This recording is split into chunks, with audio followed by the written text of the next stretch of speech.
Way back in chapter 4 of the Gospel according to John, we hear Jesus use a particular phrase for the first time. The phrase is special for it links Jesus' identity to the divine identity of God. This one little phrase is just 2 words long, with only 3 letters among them. The phrase is, I am. In chapter 4, Jesus says these special words to the Samaritan woman at the well. They've had a long talk about living water and where to worship, and their conversation ends with Jesus revealing to her his divine identity, saying, I am.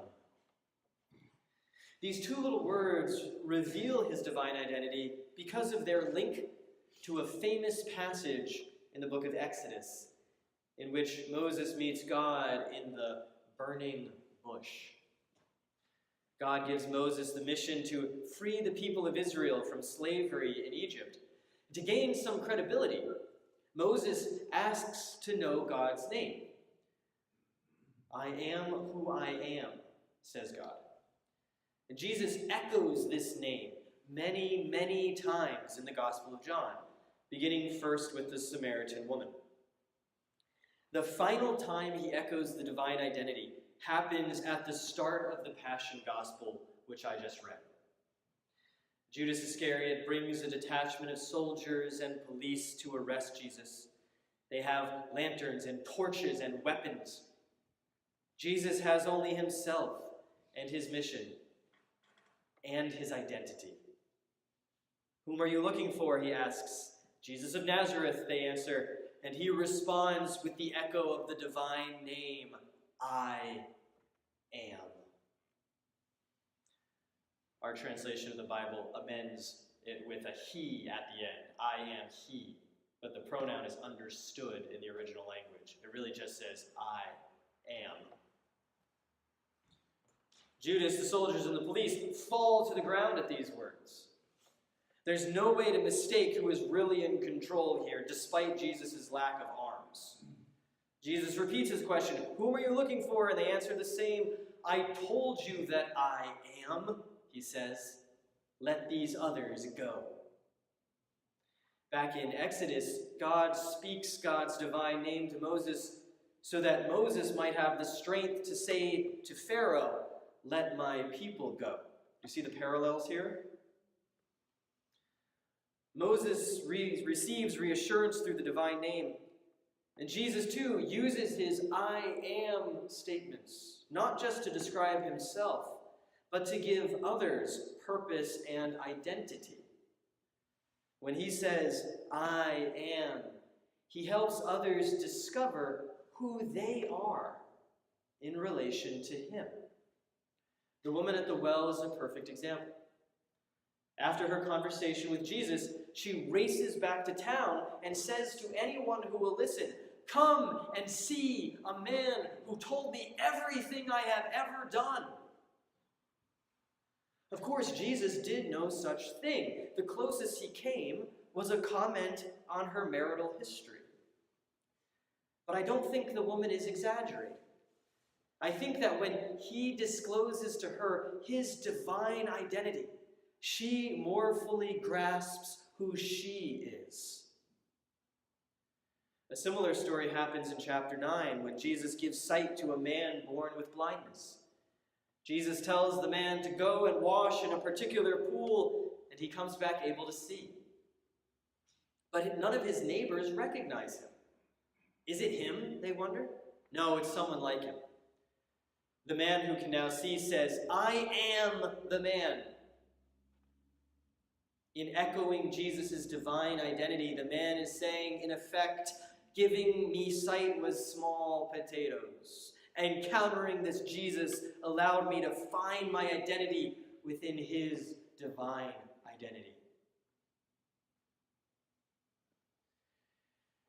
And this brings us to the tragic story of Simon Peter on the terrifying night of Jesus' arrest and trial.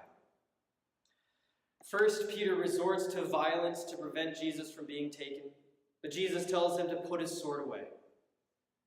Already we see Peter's fear is causing him to forget what Jesus has taught him. And soon Peter forgets himself, forgets who he is in relation to Jesus. The woman guarding the gate of the high priest's house says, "You are not also one of this man's disciples, are you?" Peter says, "I am not." There are two layers here. First is the lie, for Peter is in truth one of Jesus' disciples. Second is the rejection, for when Peter says, "I am not," it is a direct negation of the words Jesus uses to echo the divine identity, "I am." By saying, "I am not," Peter rejects the piece of his identity that is bound up in Jesus' identity. And just as Jesus said, "I am," twice earlier in the Passion Gospel, Peter twice says, "I am not." The second time, he is standing and warming himself by a charcoal fire. And I point that out because it will be important in a minute. I don't blame Peter. Fear is a powerful motivator. And I can't think of a more terrifying night to be a follower of Jesus than that one.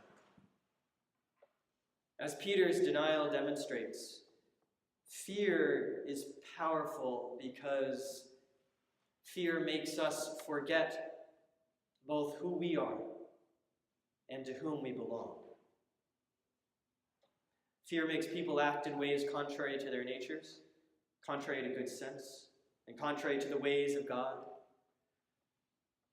When I'm afraid, my world gets very small and I get mean, both in the sense of spiteful and in the sense of stingy. When we say, "I am not," like Peter does, that is when fear overrides faith. We enter the illusion of smallness, the world closing in on us.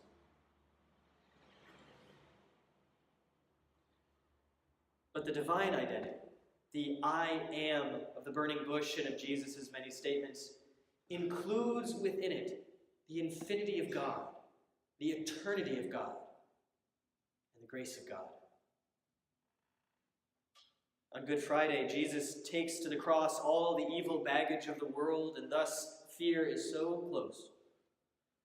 But fear cannot overwhelm the divine identity within Jesus, nor can any of the other baggage, as the empty tomb will proclaim this Sunday. After the resurrection, Jesus meets his disciples on the beach. He's cooking fish on a charcoal fire, just like the one Peter stood around on that fearful night. 3 times he asks Peter if Peter loves him. 3 times Peter affirms that he does. In this grace-filled action, Jesus helps Peter find himself again and find who he is in relation to Jesus. The first letter of John tells us, perfect love casts out fear. I can think of no better description of the divine identity than perfect love. God yearns for us, especially when we are afraid, to dwell in the divine I am. So we remember who we are and to whom we belong.